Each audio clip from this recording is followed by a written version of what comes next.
মানুষ ঘর ছাড়ে কেন? স্বপ্নের জন্য, দায়িত্বের জন্য, নাকি নিজের অজানা একটা সংস্করণকে খুঁজে পাওয়ার জন্য? রবীন্দ্রনাথ তার ধুলামন্দির কবিতায় বলেছেন, ভজন পূজন সাধন আরাধনা সমস্ত থাক পড়ে, রুদ্ধ দ্বারে দেবালয়ের কোণে কেন আছিস ওরে? অন্ধকারে লুকিয়ে আপন মনে কাহারে তুই পুজিস সঙ্গপনে? নয়ন মেলে দেখ দেখি তুই চেয়ে, দেবতা নাই ঘরে। তিনি গেছেন যেথায় মাটি ভেঙে করছে চাষা চাষ, পাথর ভেঙে কাটছে যেথায় পথ, হাঁটছে 12 মাস। রৌদ্র জলে আছেন সবার সাথে, ধুলা তাহার লেগেছে 2 হাতে। তাহারই মতন সূচি বসন ছাড়িয়া রে ধুলার পরে, মুক্তি? ওরে মুক্তি কোথায় পাবি? মুক্তি কোথায় আছে? আপনি প্রভু, সৃষ্টি বাঁধন পরে বাঁধা সবার কাছে।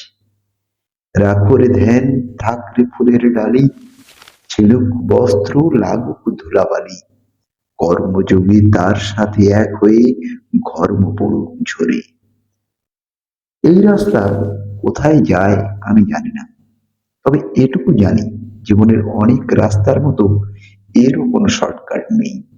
প্রতিদিন নতুন পাহাড় দেখি, নতুন মানুষ দেখি, নতুন ভাষা শুনি, কিন্তু দিনের শেষে মনে পড়ে সেই পুরানো বাড়িটাকে। আমার মতো অনেকেরই হয়তো এমনটা মনে হয়। সকালে কাজে বেরোই, সন্ধ্যায় ফিরি, মাঝখানে কত পাহাড়, কত ধুলো, কত মানুষের গল্প জমা হয় ডায়েরির পাতায়।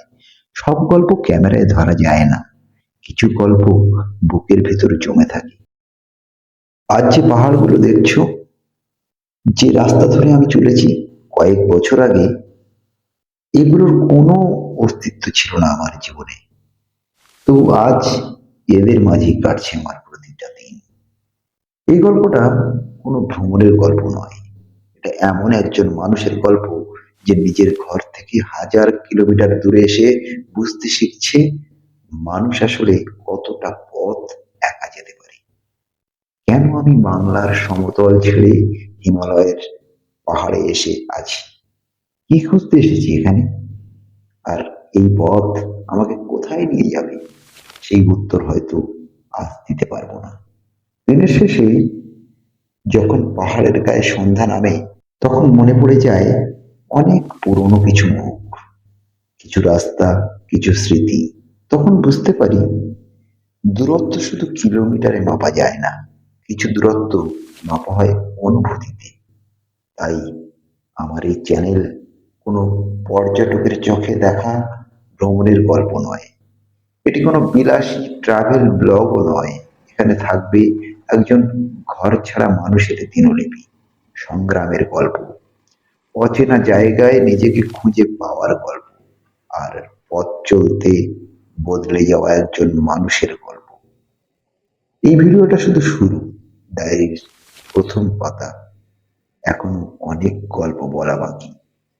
কিভাবে আমি এখানে এলাম, কেমন এই জীবন, টানেল, রাস্তা, ব্রিজ, হাজারো হাজারো নির্মাণ, হাজারো হাজারো শ্রমিক, অপূর্ব সুন্দর প্রকৃতি, আর তারই মাঝে একাকিত্ব কেমন ভাবে কাটে দিনগুলি। সেসব গল্প এক এক করে খুলবে আগামী পর্বগুলোতে।